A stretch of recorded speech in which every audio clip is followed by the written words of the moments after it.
So just a few things to say before I talk more about the research that we were commissioned to take to support David's work on the Good Homes Inquiry. I'm speaking on behalf of a team of colleagues. Three of us are from the University of Sheffield, Jenny Priest, Gareth Young and myself, and then Ken Gibb is from the University of Glasgow, but we're also all investigators on the UK Collaborative Centre for Housing Evidence, which is abbreviated to CaCHE.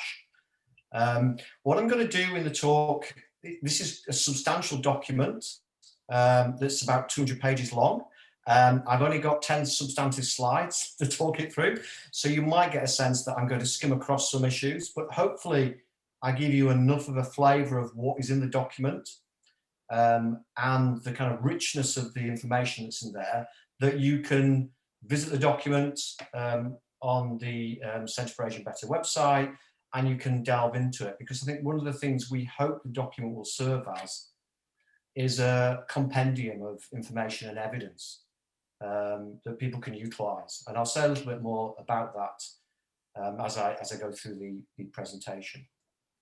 Okay, so I was reassured listening to David that we haven't compared and contrasted notes of what we're going to say today, but there's a real chiming here of where we understood our starting point to be and the rationale underpinning the commissioning of the research as presented in this slide with what David was outlining. Key point, of course, is that housing is a national asset, and the vast majority of people in 50 years' time will be living in housing that's already built. So as well as the kind of contemporary obsession of policy with building new homes, we need to make sure that we're looking after the homes that we've got and they're in a decent condition. So whilst it might seem reasonable to expect individual owners to look after those properties, I think it also, as a society, there's a responsibility for us to think about how we're managing that asset. And that's where I think government has a key role. Just to illustrate that point, I'm sat in a house in Sheffield, which was built in 1935. I think I'm recollecting correctly that we're the 5th household to live in this property since it was built. There needs to be at least another 5 households living in this property over the next 100 years.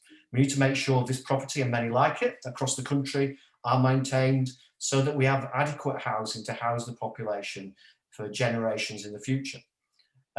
So although individual owners might have an obvious investment and interest in maintaining their properties, I think as a society as well, we have responsibility to maintain this important national resource. At the moment, you might argue that we're struggling on that front, and there's what you might call a housing quality crisis. David's touched on some of these headlines. I've just flagged up one key one, which is there's more than 4.3 million homes in England that currently do not meet the most basic of decency standards, as David highlighted. And that's a concern because housing is critical to health and well-being in so many ways. And the nature of that critical role that housing plays in relation to health, well-being and healthy ageing means that if we don't get this right, the impacts upon health and social care are substantial, as well as the impacts on people's own experiences. So there's a kind of budgetary economic consequence of not getting this right, as well as the kind of social impact for the people who encounter these poor housing situations. Home improvements also have a major role to play in terms of delivering against our carbon reduction targets and tackling the climate emergency. And in focusing on poor housing, as David outlined, the focus inevitably falls upon the private sector. The tenure with the highest proportion of poor quality homes that fail to meet the government's decent home standard is the private rented sector. But by virtue of home ownership being the largest tenure in England, most properties that fail to meet that standard are in the owner occupied sector. So there's a focus on the private sector, and that very much sums up our starting point of where we began the research that we were commissioned to take to inform David's inquiry and its work. So we were challenged to address 3 key questions. First of those is what policies, initiatives, programs have been implemented in the past to address the problem of poor quality housing, and which were successful and why.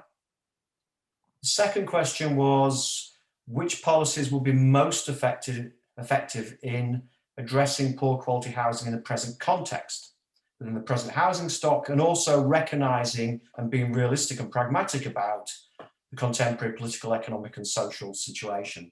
So we might all be able to do some blue skies thinking, but how realistic is it that that blue skies thinking could be implemented?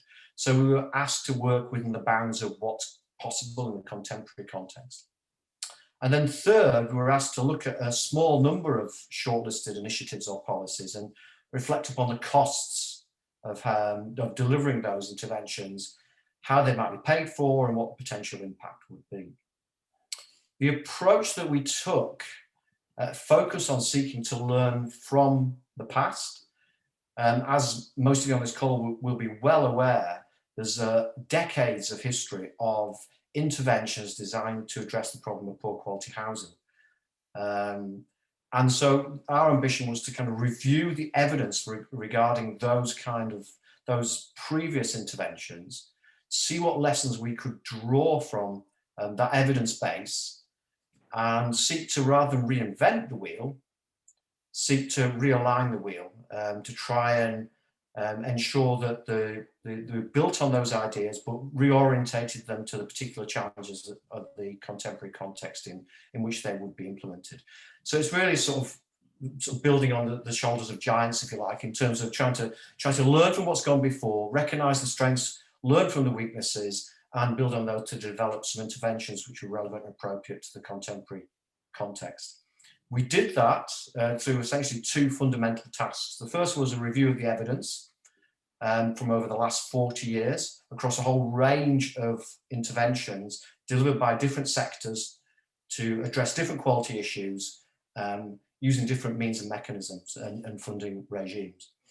We also did a series of interviews with key stakeholders across different sectors to sort of sense check some of the initiatives that we were developing as proposals for what could be introduced to try and tackle these problems. So rather than talking through the journey we went through and how our thinking developed, I thought it might be helpful to explain where we ended up. And I'll say a little bit about why this was. When we commenced the work, I guess our thinking was fairly siloed. We thought about different housing quality issues, and we thought about the interventions that have been introduced to tackle those different housing quality issues, and started thinking about, well, what worked, why, what were the success factors, what were the key requirements. And that remains a fundamental element of the report. Which levers do you pull in which situations to try and tackle particular problems? What works where, why, and when, and for whom? And that was the kind of driving force behind the work. But what we realised was that it was important that we also stepped out of those silos. And there's a few reasons for that.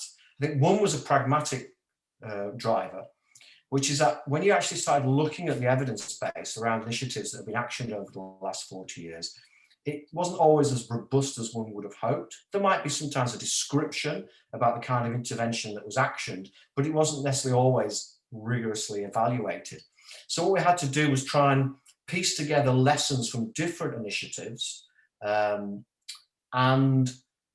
draw those lessons together into a kind of, a coherent body of kind of key lessons if you are developing any kind of initiative to tackle poor quality housing, because there wasn't always a key set of learning points for every intervention. But I also think that was really important and positive in that what we started seeing again and again was actually there was often shared experiences about what worked and what didn't work, about the challenges that were encountered delivering different kinds of interventions to tackle housing quality issues. So as well as looking at particular levers to pull, particular initiatives, which we talk about in the report, we also drew out, we have a whole chapter reflecting on overarching lessons from across all the initiatives that we looked at. And these focus on four particular themes. One is the targeting and focusing. And a key point there that we talk about at length is our focus on the property, is our focus on the people, is our focus on the place. And we actually come up with suggestions which deal with some or all of those in combination. But that's a critical question about any intervention. Another key question was, how is it delivered? Who delivers it? Which sector might it be located within? And what form and nature does the does the delivery of this intervention take? Is it a financial intervention? Is it very hands-on? Is it is it providing information, advice and guidance to try and encourage shifts and changes in behaviours? So there's different modes and mechanisms of delivering interventions and having positive effects. And we reflect upon how one might determine which of those is appropriate. We also tried to look at different financing initiatives. Historically, one of the fundamental elements has been grant funding, which of course has faded out in more recent years, but also there's lots of really interesting innovations in the sort of green agenda space, if you like, that have been actioned over the recent years with varying success around different financial packages. And that includes sort of reaching out to the able to pay sort of sector of homeowners, but who might be facing other kind of barriers that are limiting their engagement with opportunities and enhancing the quality of their accommodation. And also recognise that there's quite a lot of useful insight into sort of behaviours. We deal with these issues in separately within the report. Of course, they're all interacting and they're overlapping. So the kind of target you have might inform the delivery, and which sector and mechanisms of delivery might be more significant, which might in fact impact on the finances, which might impact on presumptions around behaviours. They're actually interweaving these factors, and that's how we argue they should be considered, but we talk through each separately and distinctly as well in the report. A third dimension of how we've ended up reporting on the research is recognising that there has to be an integrated approach. You can't recognise one housing quality issue and just pull a lever and solve it. These things are often overlapping, interrelated and complex and knotted in nature. And so any kind of agenda which seeks to tackle the problem of poor quality housing has to recognise that different strands will be involved in the approach, different agencies will need to be engaged, there'll be different kinds of approaches to engage with different populations and different quality issues, but you don't do any one on its own. They have to recognise the synergies between them, and they have to be integrated. So no one solution fixes all the problems. You need to have a multi-dimensional or multi-stranded approach and weave those strands together into a coherent offer. In theory, that kind of integrated approach is what we have in England, in theory.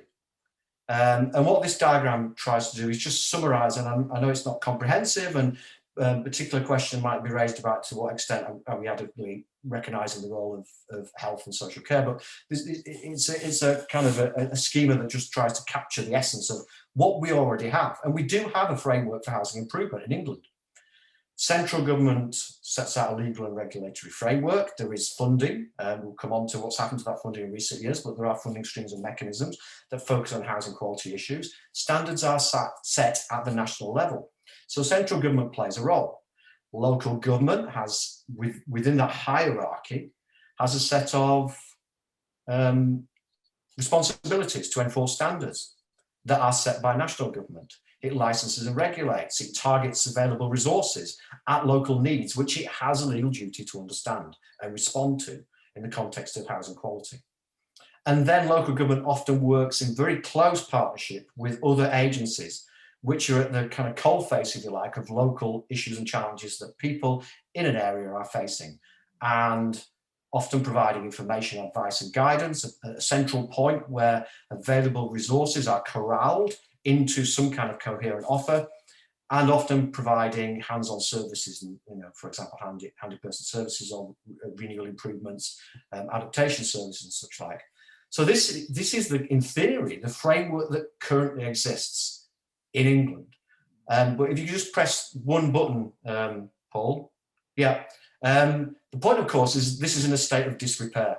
And that's the fundamental problem that we ended up talking about when we started reflecting upon what kind of action interventions are required. So a rather heavy-handed pictorial metaphor used at the top. So currently the system and framework's in disrepair, like the house on the left. And we identify three overarching fundamental challenges which we talk about in the report. The first is that there's a problem with local enforcement. Councils are struggling to fulfil their statutory duties. And that fundamentally is because of the problem with resources. After 10 years of austerity, politics have reduced funding at local authority level dramatically. Many local authorities, my local authority has seen a 50% cut in its central government grant, and that's had impacts. It's had impacts on the size and capacity of environmental health teams and private sector housing teams. And one of the things that the evidence suggests is happening more and more is there is regulations in place, and actually there's more and more regulation, particularly in relation to private rented sector, but there's a real struggle enforcing those regulations. And so what we have is a de facto process of deregulation. So local authorities need resources to fulfill their statutory duties. That's the starting point before we even start worrying about more statutory responsibilities and duties, we would argue. The second challenge is that national funding, which has been fundamental and critical to the delivery of local interventions, has been cut. Some funds have been reduced, some have been halted completely, like the private sector renewal grants, which were introduced after the Second World War, were cut in 2011, ceased in 2011. Also, there's been some ring fencing that was in place to protect the funding on housing quality issues. That ring fencing has been removed, so housing quality priorities are now competing with other social agendas at the local level. All of that results in reduced spending nationally and locally on housing quality. So our second argument is that there needs to be nationally funded, locally delivered interventions. So the funding from national government is critical. The third challenge we recognise is local provision has suffered as a result of everything I've already talked about. So funding sources have increasingly dried up and provisions being scaled back. And I'm sure that's something you're all very familiar with. So our third argument and recommendation is we need to rebuild and enhance the local infrastructure for delivery. What I'm going to do now is talk briefly first about recommendation 3 and then about recommendation 2. So I'm not going to go into lots of depth here, but a key fundamental recommendation at the local level we argue for is the need for local hubs through which different sectors and agencies and partners, different funding mechanisms and flows of resource and different specialist schemes can be organised and delivered locally. And this hopefully starts to tackle the evidence that's accumulating that often many places lack a coherent local strategy, reliable long-term funding and coordinated service response to the problem of low-quality housing. And the activities that are taking place too often fail to add up to a clear, consistent, reliable, high-quality local offer, and local people are often not always sure where to go for help and assistance. So we say we need to have a local hub, and a pragmatic response seems to us to say, why don't we build upon the existing strengths of home improvement agency network that already exists in England and is in most local authority areas. We talk quite a lot in the report about what's needed to try and enhance and strengthen those local hubs and that network. So we need to see a consistent presence across England at the local level, which isn't the case. Some local authority areas don't have this kind of hub. And there needs to be a similar and consistent remit across the country of what's being delivered in every local authority. So that's the first thing. The second thing we talk about is expanding the reach of home improvement agencies, opening up new areas of responsibility and delivery. And critical, of course, to that is funding. But recognising that the role doesn't have to stay with what it is, it can expand into new areas and realms where a real positive impact could take place. And one of those might be an innovation in financing and expanding into the able to pay population and supporting assistant that population with creative kind of solutions to help people who maybe have the resource but don't necessarily have the kind of social resource or capital or abilities and opportunities to kind of address the problems that they're facing. And also recognising it's not all about cure, it's also about prevention. So this is obviously a local authority responsibility, is to understand the issues in the local area, the housing needs, including poor quality housing. But I think there's also a role about identifying home hazards and quality concerns before it results in a crisis outcome for households. So those are the kind of treatments that we suggest are required and necessary to kind of uplift local responses. And critical here, I think, is trying to ensure there's a degree of consistency. There'll be local nuance about what's actually done and what the priorities are, but consistency and coverage across the country, because there are notable areas where there's little action at this present point in time. So there's an uneven geography of delivery. The next point is around specific interventions. Now, I'm only going to sort of skim across this, but just to give you a flavour of what we talk about in the report, and you can dive into it if you want to know more. What we try to do in the report is explore across a series of different quality issues, which are listed on the left, And we generate a checklist which we go through in relation to those and try and make sure that we're reflecting on every quality issue. We're thinking about the rationales and ambitions of the kinds of interventions that might be actioned, how we focus and target them, the different policy realms that are engaged, and sectors and agencies, what's funding, what's enforcement, what are the mechanisms, how do we render them visible, and what kind of timeframes are we seeking to deliver these kind of interventions in. So that's a checklist that we work with across the whole range of different interventions that we seek to try and generate. So these are ideas that we're generating. Some of them you will seem familiar because we're nuancing what's already out there. We're not claiming to always reinvent the wheel. We're building on what's worked in the past. And what we present in the report are a series of indicative interventions that build on good practice and sense and knowledge of what's worked in which circumstances. And here are some of those listed. And I'm not going to go through those in any great detail, but you can get a sense of the range of interventions. We're talking about different forms of quality. We're talking about warmth, we're talking about thermal quality, we're talking about the physical nature of dwellings. We're looking at different funding mechanisms. We're looking at people who can maybe self-fund but need some help assistance. We're even looking at people who may be going to benefit from mean-tested grant interventions, low-income homeowners. So you can see there's that kind of variability and wealth of diversity in what we're proposing that sort of speaks to that checklist and that range of quality issues. What we talk through all of those in great detail. What we then do is take a specific three specific interventions, and Ken Gibb worked with those and sought to develop a sense of how much would this cost, how might we pay to deliver these interventions, which is a kind of fundamental but also critical question when speaking to policymakers about this, because that's often the first question we come back with. Where's the resource coming from? How much will it cost? What will be the outcomes and benefits? So in the report, I'm not going to talk at any depth at all. There's a substantive chapter exploring how we might, what the associated costs and benefits would be of three particular interventions. First of all, low-cost homes for home improvement and renovation. Secondly, a housing renewal grant, which will be targeted at individual households and will be means tested for people who can't afford to self-fund. And then also looking at some of the benefits that have been accrued in the past through small-scale area-based initiatives, which look at tackling concentrated areas of poor quality housing. So we go through each of those and deal with them in turn. But I'm not going to say any more other than flag it in those ways. And if you want to engage in the kind of analysis, economic analysis Ken's undertaken, you can look in the report. So just to finish off, so this is just to give you a flavour of what's in the report. This is just highlighting two of the appendices, and as you can see here, we're talking about 100 pages, so there's quite a lot of depth and detail, and things that might be of use or interest. The Appendix 2 goes through interventions that we've generated based upon learning from the past. And we talk through what form and these interventions might take and how they might be delivered using a standard format. So that might be of interest and might be of use and might have some content and ideas. And then the other thing that people might find is useful, kind of compendium, if you like, or source of information, is that we put in all the detailed work we did looking at the evidence base to generate insights from previous policies. So we have a little standard table, and each policy or intervention is put in one of those standard tables. And it provides a sort of source of what's been tried in the past. And we also have references in each of those tables to the source documents. So if you want to go and read more about any of these initiatives. And the examples that we worked through and analysed are organised under a series of headings that are listed there in Appendix 3.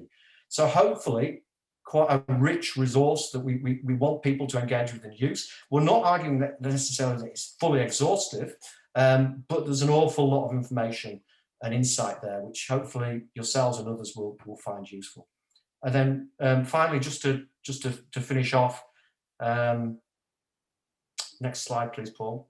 Thanks very much. Yeah, I think the fundamental argument we make in the conclusion is we recognise there might be reticence when it comes to national policymakers, and there might balk at the costs of intervening. And we argue in the conclusion that would be a false economy. It's not about spending or saving. You spend to save. The fundamental argument being that prevention is always cheaper than cure.